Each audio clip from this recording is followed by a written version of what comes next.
Alex, better known as Jaws. Dun-dun. Dun-dun. Dun-dun-dun-dun-dun-dun-dun.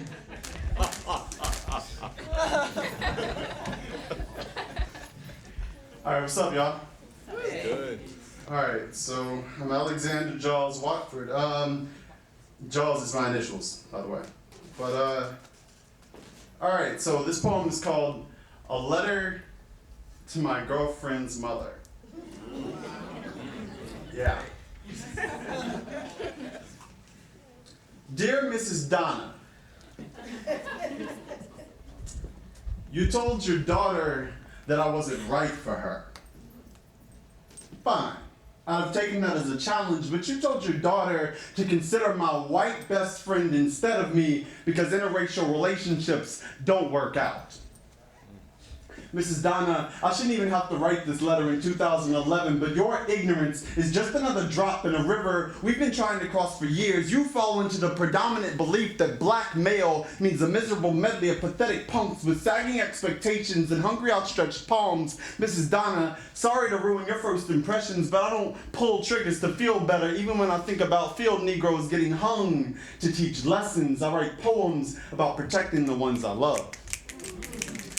Your history states that I'm tempted to take what isn't mine, like lives. Mrs. Donna, whites did the same thing. President Truman massacred Japan because those yellow fellows were monsters, and Christopher Columbus decimated the population of North America because men with red skin deserve no respect. Mrs. Donna, you are the reason I have taken standardized tests that force me to pick and choose between African American and Caucasian as if I had to force my identity into a little bubble and pick a side. Mrs. Donna, according to you, I'm not good enough for your daughter.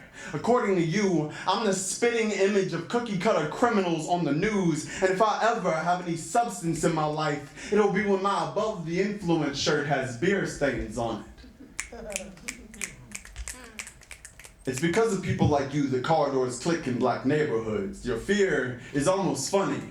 You're worried about Dontrell, the teacher that just moved in on your block, probably because his name wasn't something like Bill or George, but I knew a George, and he was president, and he is the reason that so many sons and daughters are permanent parts of Middle Eastern battlefields. Mrs. Donna, you were also worried about Jamar. You'd probably trade him out for a nice Ted or a Jeffrey, make cakes with sweet Ted Bundy, the killer and rapist, or Jeffrey Dahmer, the cannibal that sells you his best meat pies, but keep an eye on Dontrell and Jamar. Mrs. Donna, I'm not saying our race is perfect.